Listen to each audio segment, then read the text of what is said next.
All right. Here we go, guys and gals.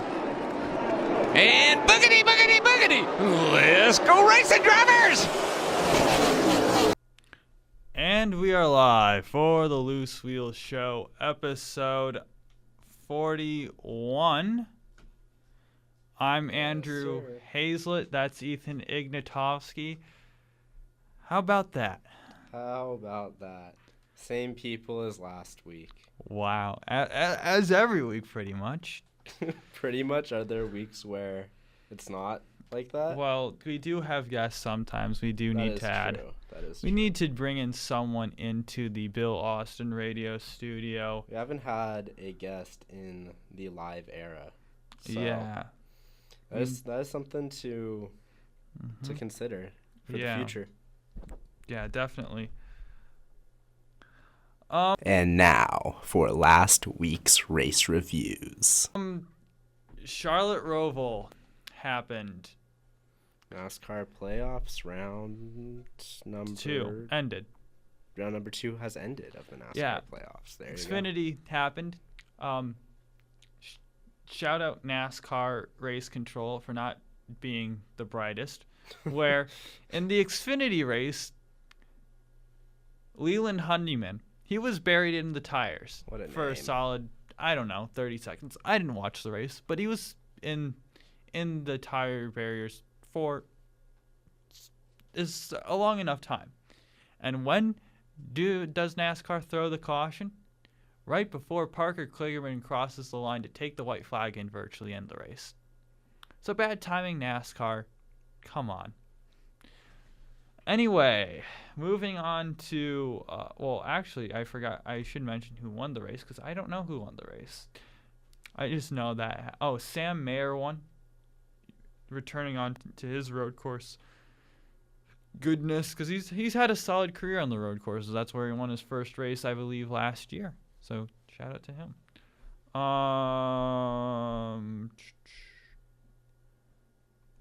Going over to the Cup race.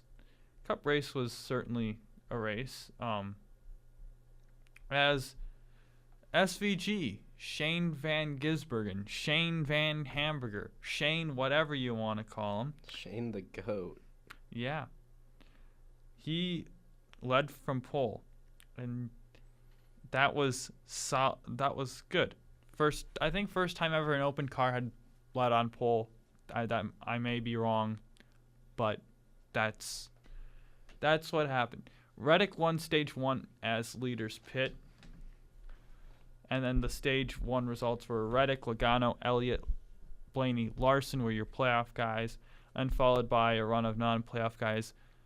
SVG, Gibbs, Allmendinger, Keselowski, and Cindric got a stage point for his playoff run.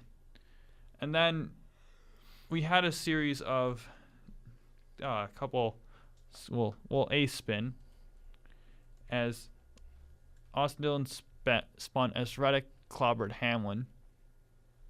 That hampered their races. And then Larson leads as leaders pit. And then we have 14 tire carcass comes off caution. And then we go back green.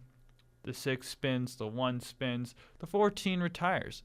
And your stage 2 results were Bowman, followed by Allmendinger, non-playoff guy, Logano, Elliott, Bubba Wallace, who's also non-playoff guy, and then Blaney, Cindric, McDowell, and Busch, both non-playoff guys, and then Larson. But then Logano leads as him and others stretch fuel. But right away on the restart, A.J. Allmendinger, road course absolute legend, made the pass on them to the lead, and Ross Chastain decided to spin, and the legacy guys, John Hunter Nemechek, Eric Jones, they spun into him. It's been that kind of year for legacy, Ethan. Not very good. Sometimes that's just the way it goes. Ty Gibbs then retired. Ty Gibbs retired. And then after Ty Gibbs retired, I was checking something we are checking. We're going. We're good. Debris from the 42 comes off yellow. 99 has issues. His playoffs not over, but they took a hampering. And at this point, the 5 of Larson, 20 of Christopher Bell, they advance to the next round.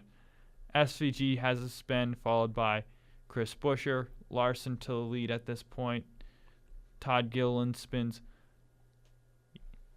Ethan, you like this next part on? Do I? Austin Dillon has a loose wheel. Caution comes out. Loose wheel podcast mentioned. Free advertisement. If only people knew who we were, then it would actually act as potentially free advertisement. We need to put ourselves on a race car. Andrew, how much does it cost to sponsor a NASCAR Cup Series race car? Too much money for my blood. Anyway. Let's start a GoFundMe or something. We need investors. If you want to invest in the Loose Wheel podcast, the DMs are open. I don't think we'll have any. Anyway, Daniel Hemrick spins. Kyle Larson wins. 3 out of 10 race. Not very good. And at one point during the race, NASCAR Race Control didn't have a bright moment. They were right in front of... They were reviewing. They made it... Well, there was a penalty for Bubba Wallace, who went over the line. Pretty clear. Followed by William Byron, who did pretty much the exact same thing. Not a penalty. This is why I hate track limits. But this one was clear as day.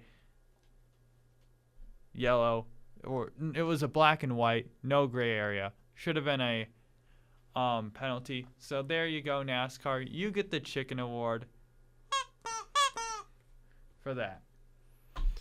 Yeah, well, there was some excitement after the race. Drama after the race, you could say. When, one point, Alex Bowman jumped at one of the curbs, the turtles as they call them. In F1, it's sausage curbs. But I like the term turtles better because that's what they are. The term turtle curb better too. The turtles. He ran over one of them, and he lost some pieces of stuff. I don't know if that made the whole difference here. But though. I doubt. In fact, I'll go so far as to say I doubt that made the whole difference. I doubt it. Maybe some of it, but he was disqualified for being about 17 pounds under the limit and then they also give a flexible limit of 17 pounds. So he was 34 pounds under the actual limit, but 17 is what they could disqualify for. He lost weight. Essentially what happened is Bowman finished 18th on track, which was enough of a cushion. He had a 9-point cushion if he were to kept his 18th position to move on to the round of 8. However, due to disqualifying him, dropping him to 38th, he obviously didn't, so he misses the round of 8 due to that disqualification. Super tough pill to swallow for Bowman, Hendrick Motorsports, his team specifically. The official rule that Andrew was referring to from the NASCAR rulebook, it says, after a vehicle has raced, the minimum overall vehicle weight of all vehicles. That's some real great writing. After a vehicle has raced, the minimum overall vehicle weight of all vehicles. That's bars. But after a vehicle has raced, the minimum overall vehicle weight of all vehicles must be within 0.5% of the minimum overall vehicle weight required at the start of the race. So he was over that 0.5 threshold using the weight numbers that Andrew provided. It sounds like he was about 1% under the minimum, and he had to have been half that in order to not get disqualified. Hendrick Motorsports could have appealed, but Jeff Gordon, vice chairman of Hendrick, he basically said that there was no reason to appeal. It's a pretty cut and dry ruling.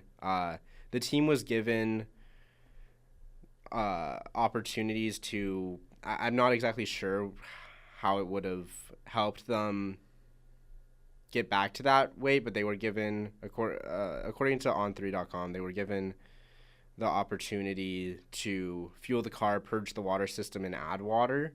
And NASCAR rescaled multiple times. So there were multiple opportunities for that weight to get met, and it never was. So Hendrick Motorsports did an appeal. It was pretty cut and dry. Yeah, you wrapped it up. Originally, the playoffs, the eliminations, they were Cindric, Suarez, Briscoe, and it was going to be Logano. But with Bowman's disqualification, Logano's back in. Even year Logano is back. Whoa. Joey Logano is the extremely lucky driver out of all this. He is the winner. He had a solid race, finishing 8th, but it wasn't enough until that disqualification. Although, Andrew, I'm just wondering, what are our predictions looking like? Because we predicted who was going to get eliminated each round. I haven't really looked too much at it, but we're essentially halfway through the NASCAR playoffs. Well, why don't we I was looking at it earlier today with Noah Reed. Shout out Noah. Well, and for both of our predictions, we both have 7 of 8 drivers remaining. You had Keselowski making the round of 8, and I had Truex making the round of 8. Both drivers were eliminated in the round of 16. Yeah, so and you had a better round of 6, or guys getting in the round of 12. But I had Suarez out. I had Cindric out. I had Logano out in the round of 12, which originally happened. Of course, not anymore. I had Ty Gibbs eliminated in the round of 12. He got eliminated in the round of 16. I had Martin Truex Jr. eliminated round of 16. That happened. I had Burton and Briscoe eliminated. Burton was eliminated round of 16. Briscoe was eliminated this round. Super bad miss on my part. We talked. I remember we talked about how there's always one driver that gets eliminated round of 16 that no one really expects. I guess this year that would be Brad Keselowski. Yeah. So I thought it was going to be Alex Bowman, who it ends up not being too bad of a prediction since he did get eliminated in the round of 12. Although on merit, he would have been in the round of 8. So I don't know. I'm fairly happy with my performance. You happy with yours, Andrew? So far, so good. The real deal. We'll see in 3-4 weeks. Yeah, no one cares too much about anything besides the winner. Maybe top 4, if we're being truthfully honest. And all of our top 4 guys are still very much alive. Yeah. So good for us, and good for Noah Reed for having his predictions going good as well. We'll have him on the show at some point. I think he had his 8. He went 8 for 8 until the disqualification of Bowman. So, good job. Anyway, Road Atlanta. Final IMSA race we're going to cover here. Well, I'm not going to say final, but we might do the Rolex. But final IMSA race that we will talk about as a series, as a whole. Just because there's normally so much to talk about that and IMSA normally takes so long to talk about that it's just not worth talking about, I guess. In their last race, the 01 Cadillac did win the race. So good on them. I wonder who might have picked them to win said race. Anyway, 7 team of Dane Cameron, Felipe Nasr won the championship. Shout out Wikipedia for not having everything updated. So, because I was going to see who won the Michelin Endurance Cup. But, shout out Wikipedia for not. Racer.com, here we go.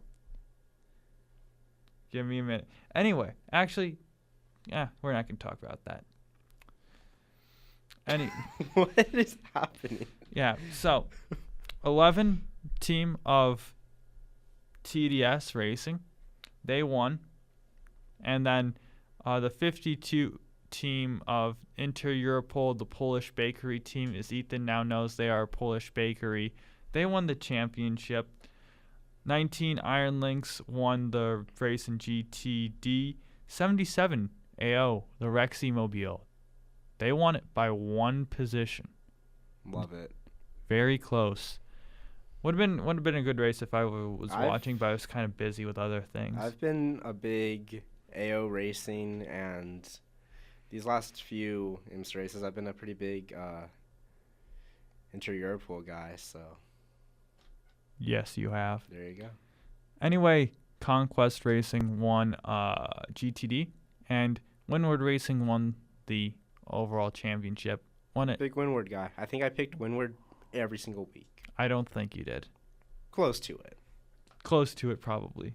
Actually, no, I didn't. I even picked them last time, but I've picked them a lot. Yeah, a lot. But one thing I'm going to say about what didn't happen on the race is McLaren Racing. You get the L of the week. Will this What did segment McLaren ever return? I don't know. But you did get the L of the week. This is like Chicken Award Part 2. No, it's just an L It's just an L. that they can hold. What happened? What they said on Twitter, they said something basically, there's no racing this week. However, they have a car racing in IMSA that has the badge of the McLaren swoosh or whatever it's called. Is it a McLaren team car, though? Like a factory It's team not car? it's a factory, but it's not a factory, but it's factory backed. Factory back team. Yeah. Okay. That's a surefire L. And people started complaining about it, and then someone said, no one actually watches IMSA. And I, as a person that watches IMSA has some great racing. When I do watch, I am never disappointed by an IMSA race. The problem is I don't want to sacrifice 12 hours of my day. But when I do decide to do that, always great racing from the IMSA WeatherTech Sports Car Championship. So, McLaren Racing, you get the L for lying on social media.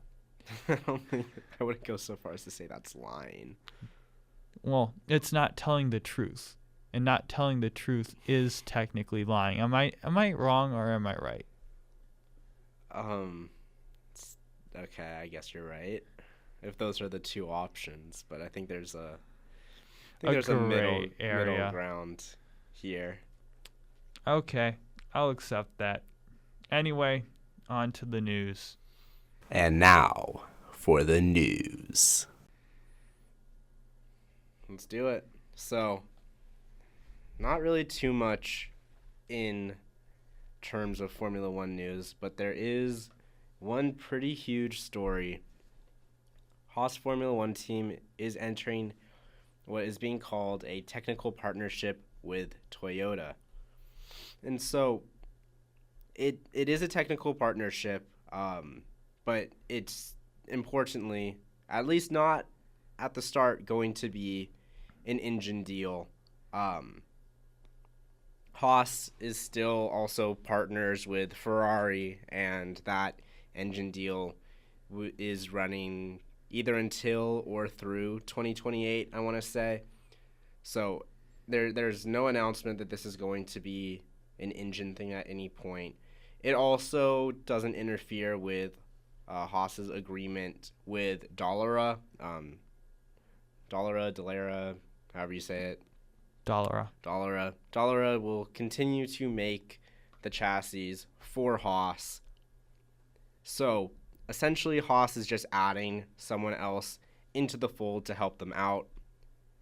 It's the first time that Toyota is in Formula One since 2009, so it's been a long time. Essentially, what they're going to be doing is supporting Haas financially and with their skills, because even though Toyota hasn't been in Formula One since 2009, they've spent times atop the sports car world since then. So it's not like Toyota doesn't know what they're doing. They'll be eventually helping Haas with engineers and all that stuff. So, yeah. Granted, when they were top of sports cars, all the manufacturers had left, and when they did and the few that they beat last year, manufacturers had just started coming back. Okay. So I'm dunking on Toyota there. Yes, they were great. They have experience, but they know what they're doing. But they beat an absolute no-name field, an Glickenhaus, an Alpine. Alpine's legit. that was rebadged from Rebellion when they were Rebellion. Kind of a weak field. Okay, so they still know what they're doing, though. Do you disagree?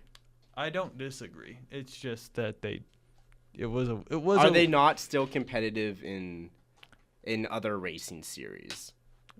Yeah, sure. They are.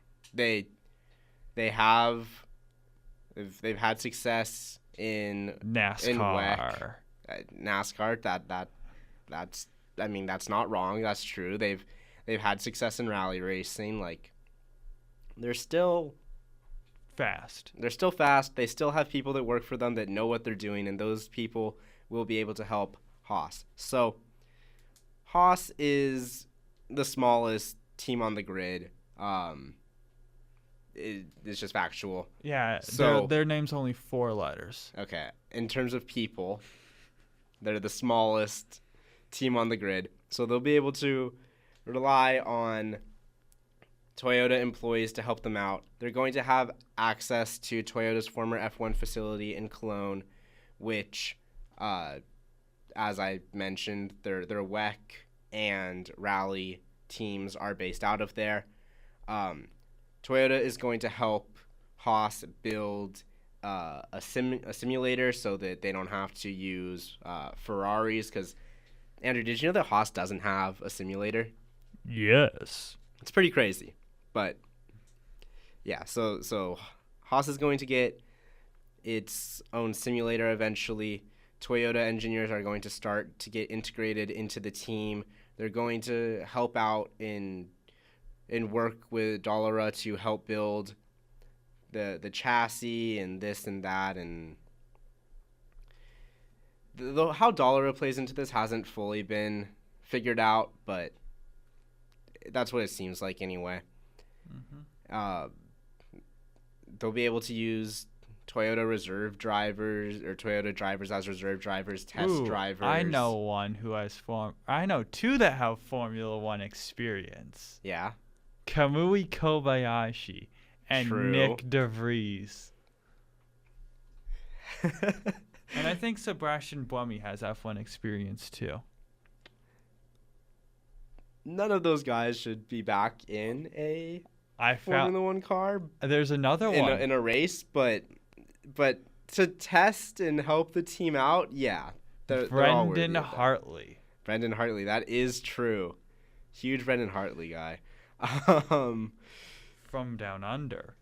Yeah, so this is just multifaceted. It's huge. Like I said, Ferrari is still working with Haas, or other way around. I suppose you could say they're still going to be using Ferrari power units. They're still going to be using the Maranello wind tunnel. They will not be using the Cologne wind tunnel. They're still going to be buying Ferrari gearbox and suspension, all this and that, according to Autosport. So I guess the question now is, what does Toyota get out of this? Well, 1, advertisement.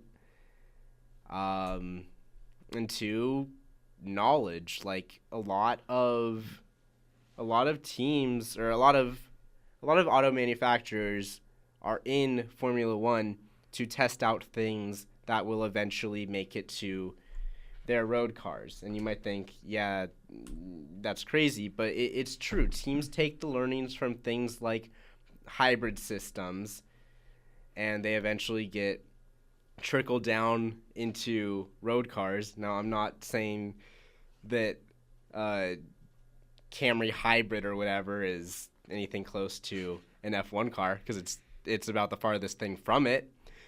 No, Priuses. I wasn't even going to mention that word on the podcast, Andrew. That's just disgraceful, because that's what I was thinking, but I wasn't going to say Toyota Prius on a racing podcast. That's disgraceful. Yes, I know there was that Toyota Prius race car. That's disgraceful, though. I wasn't going to say it. I'll say it like Clarkson does, Prius. So I suppose those are two big driving factors for why Toyota is taking this partnership up, but obviously they feel like it's worth it. It's extremely obvious how it's worth it for Haas. So yeah, that's really the big Formula One story. Anything that I missed? Let's talk about Mr. Mick Schumacher. Okay, that means there was nothing that I missed. Mick Schumacher, who, how to say this? He shouldn't be in Formula One. He's just not good enough. I'm sorry. I'm not saying I'm good enough, but he just definitely isn't. He's too crash prone, and he's not fast enough to make up for it. However, he is still somehow being considered for the Audi second seat, according to Planet F1. They've considered everyone. Yeah, pretty much. I mean, Valtteri Bottas, Zhou Guanyu, Bortoleto, Franco Colapinto, now Mick Schumacher's hat is getting thrown into the ring. They have not called me. Call me Audi. Audi does not want you. Why not? Because your greatest racing success is at K1 speed. What's wrong with that? I had like my 12th birthday party was at K1 speed, so the fact that I could do that at 12 years old and you're having success there at, it was last year, so like 18, 19 years old, however old you were at the time, that's the reasoning. Well, I'm getting better. I'm improving. You know who else is improving? Who improved throughout his junior career? Felipe Drugovich. You're not Felipe Drugovich. Sorry. Andrew does not have a career in racing. I'm sorry to be the bearer of bad news. Not only to you, Andrew, but to your parents who are listening and to everyone else that's listening. Andrew is sinking into the floor in disappointment. I'm going to try to get a video of this, post on the Instagram. But please don't. But anyway, back to maybe being at least somewhat serious. He is being considered by Mr. Mattia Binotto, who is CEO of Audi. I don't know how that guy has a job either. You just keep failing upwards. You just keep failing upwards and upwards. Because, I mean... That's how I'm going to get the Saudi seat. You're going to fail upwards? Yeah. Because all credit to Mattia Binotto. Great engineer. Right. Working on engines at Ferrari during the Michael Schumacher era. Absolutely amazing at that. Beyond that, his skills don't apply, let's say. He was not a very good team principal. Yeah. So now the fact that he's CEO of Audi F1 is quite interesting. But yes, he is considering Mick Schumacher, who raced at Haas for a couple of years. Gunther Steiner has made clear his thoughts on Schumacher in the past. I don't know. Like, Mick Schumacher is a fine enough driver to be racing in other series. Like, he's a very good racing driver. He's just not F1 material. So the fact that he's being tied to that seat, and the fact that Mattia Binotto was saying, like, yeah, we're considering him, I just honestly can't believe it. That's really all that is. I will say, though, the fact that more names keep getting added, and the fact that it keeps taking just day after day after day of not knowing who's going to be in that second seat, the worse I think it is for Valtteri Bottas, who it doesn't seem like Zhou Guanyu has any chance of being in that seat, but Bottas, there is a chance, but the longer it takes, the worse I think it looks for him. I think it means that they're considering other options more and more, because they already know who Valtteri is. They already know what he can do. They know what he can bring to the team. But at this point, it seems like they're going to look elsewhere. Maybe I'm reading into the situation wrong, but just from my standpoint, I think that is what that means. You may be true. We'll see. Moving over to IndyCar. Rahal Letterman Lanigan Racing. Why did you say it like that? Signs Indy Next champion Louis Foster. Foster had a great year in Indy Next. Solid rookie year as well. I think he could be a solid driver. That's what RL needs moving forward. They have a veteran Graham Rahal who's aging. He's seen his better days in his career. But moving forward, they need someone young to replace Christian Lundgaard, and maybe this guy could be the guy that they need. We'll see. I think it's a good hire by them. We'll see. We're both very high on Louis Foster. We'll see who they decide to fill the other car with. Stingray Robb is a possible mention that we've heard. Maybe they stick with Pietro Fittipaldi. I'm tired. Not Fittipaldi. This is quite the episode. Yeah. We'll see what they go with. Really anyone that's available, I could see them going with, because maybe they go with someone like where Lundgaard was before as a European guy. Yeah, I mean, Louis Foster, he came over from Europe fairly early in his racing development, but he has quite the resume. I mean, in his first British F4 season, he finished third in the championship, picked up a handful of wins there, picked up 3 wins in his first British Formula 3 championship season in 2020 to finish third in the standings there as well.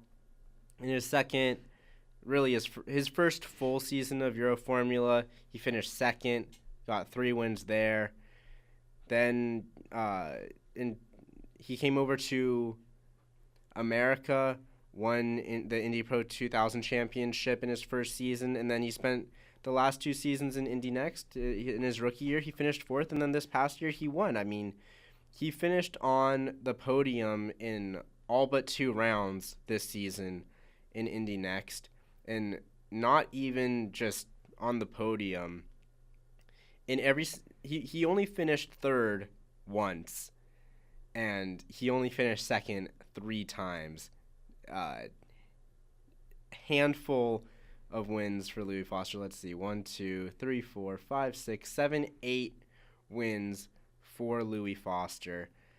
It looked like it was gonna be Jacob Abel winning the championship very, very early on, but it looked like it might be Nolan Siegel when he was in the championship.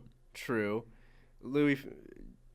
Jacob Abel still started the season better, but Nolan Siegel was right there with those two.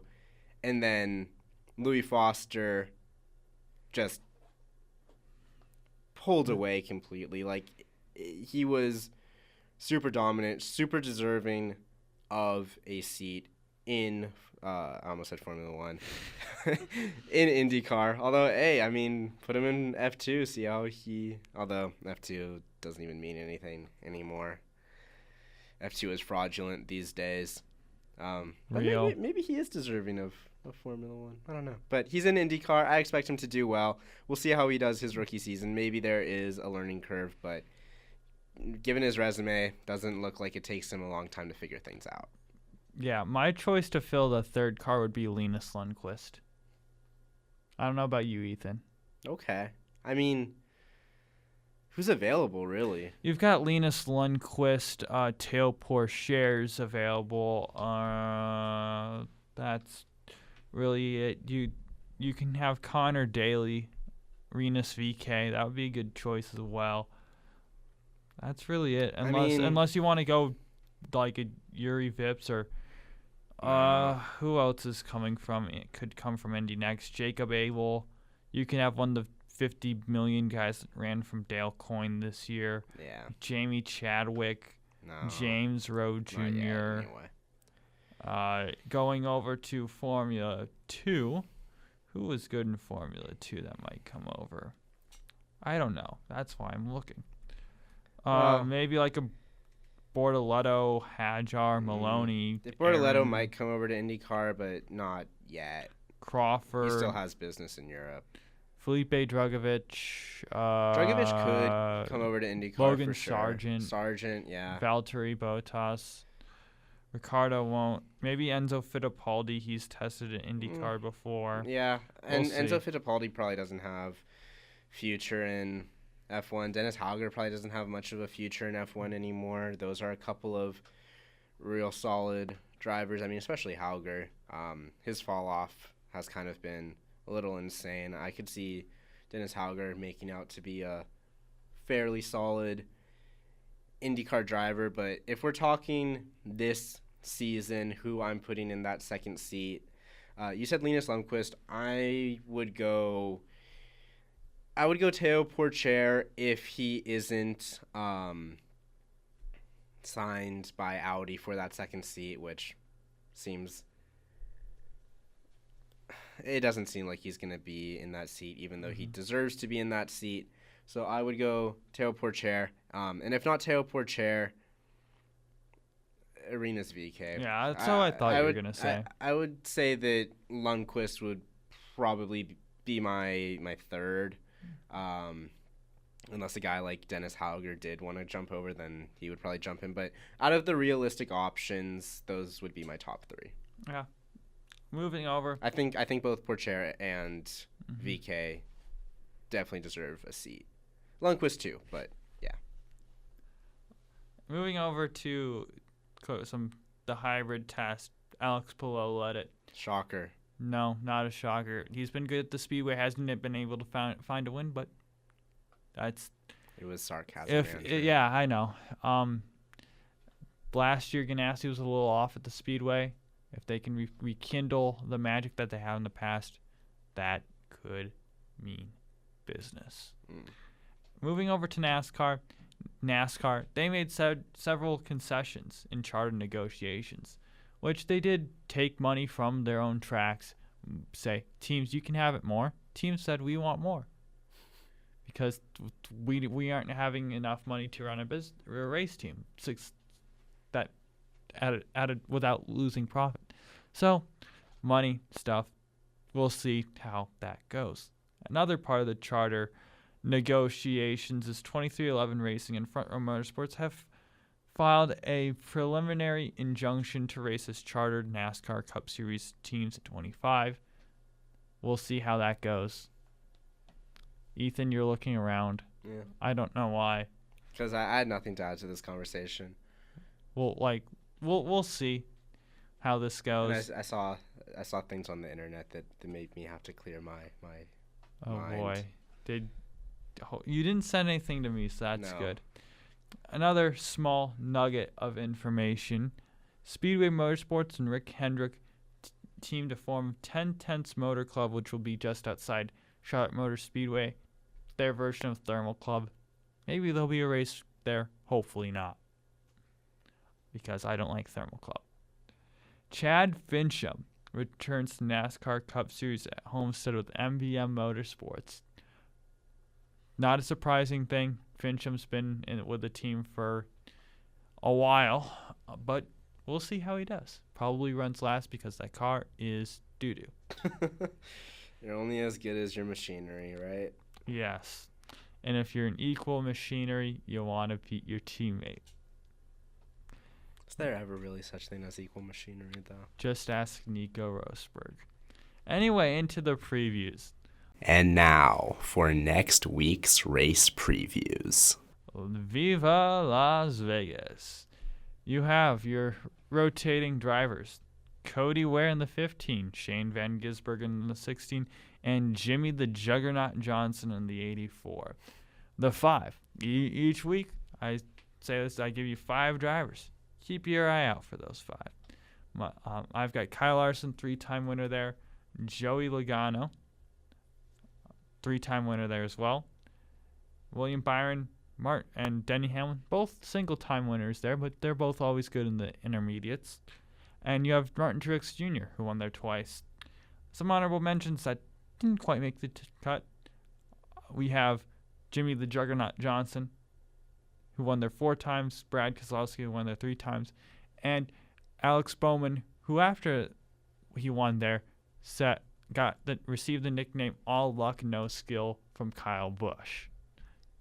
We'll see if he's able to get lucky in Vegas again. In the Xfinity Series, on your roulette wheel of drivers and roulette wheel of cars, the 07 finds Myatt Snyder and the 14 for J.J. Yaley for SS Greenlight Racing. 10 for Cog, their 4th car, will be Daniel Dye. In the Joe Gibbs All-Star cars, you have Taylor Gray and Eric Almirola, 19-20 respectively. 26 car will be Corey Heim. The Joey Gase cars will be 53 Ogata, or the 35 Ogata, 53 Joey Gase. Garrett Smithley in the 45, Ryan Vargas in the Mike Harmon 74. And in the DGM cars, you have Kyle Weatherman 91, Dawson Cram 92. Ethan, would you like to tell us about Circuit of the Americas and the Yeehaw? Formula One is back! Yay! I'm actually so happy, dude. It's insane how there are 2 3-week breaks in the calendar. That's too many. I mean, 1 is fine. I even understand. 1, I don't like it as a fan, but like from a logical standpoint, I understand it. But 2, we haven't had this second break before, not to this extent anyway, and there's just absolutely no point for it. It's like Stefano Domenicali planned his vacations before he planned the race calendar, and this is how it ended up happening. But yeah, Formula One is back. I'm super happy about it. We are racing in the US of A, good old Circuit of the Americas in Texas. That's a fun track, in my opinion. I like it. Maybe it's just because I get to watch it at a normal time and not 6 a.m. But it's a fun place. And I mean, we'll get into our predictions later. I don't want to spoil that, but Andrew gives like 5 guys to win. This is Formula One. There's not 5 guys to win, but I'll say like look out for the Mercedes, specifically Lewis. Lewis is always fast there. Lewis really likes racing on that track. Max is quick there as well. And then just these McLarens are the way that they are dominating. They're of course going to be fast there. So expect the McLarens to be involved for the win.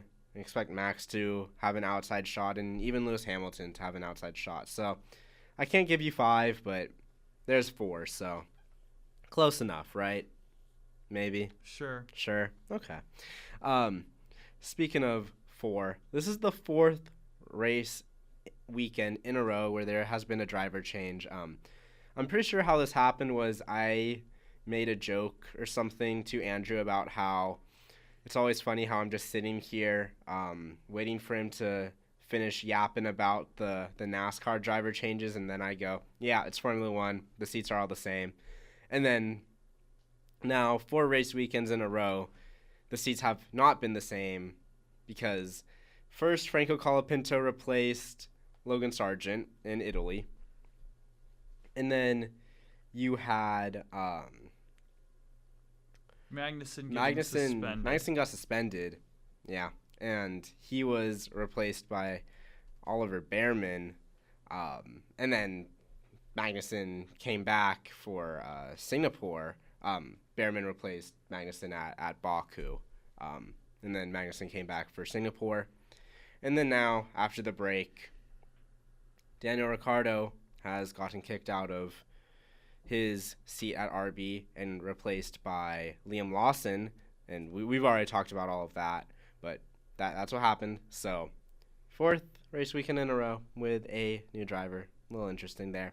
And then McLaren, Haas, and Alpine. I believe those are the only 3 teams. There might be more, but I believe those are the only 3 teams that have released a special edition livery for the United States Grand Prix. Andrew is a huge paint scheme guy, which also makes him a huge livery guy. Haas's it's pretty cool. There's an eagle on there because Murica colors. It's a pretty solid livery. We'll see how it looks on track. And then McLaren's livery. I'm excited for this. They're bringing back the chrome, the shiny silver, as Andrew calls it. Obviously the chrome. Season 1 throwback. The iconic McLaren chrome of the Lewis Hamilton days, I guess you would. They ran this car last year. Yeah. I'm glad that they are running special cars, but I'd like to see them not do the chevrons and the chrome as their throwbacks all the time. Like, there were other eras, like the beginning. Let's go back to the first McLaren car. The chrome is a modern classic, though, so I do enjoy paying homage to that. I like it. I'd like to see something different. There's plenty of eras, and why not just why pick the same 2 when you have 20 good ones? You know, you feel me? I feel you, but they just did the Marlboro throwback. I mean, well, you can't say that because it's the chevrons because of.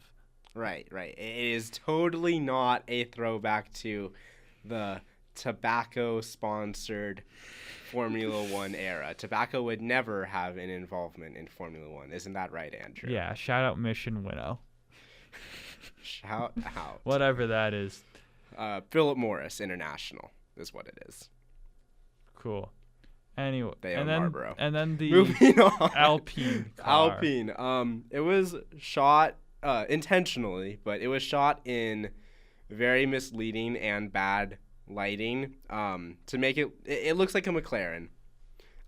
It is the Indiana Jones and the Great Circle car.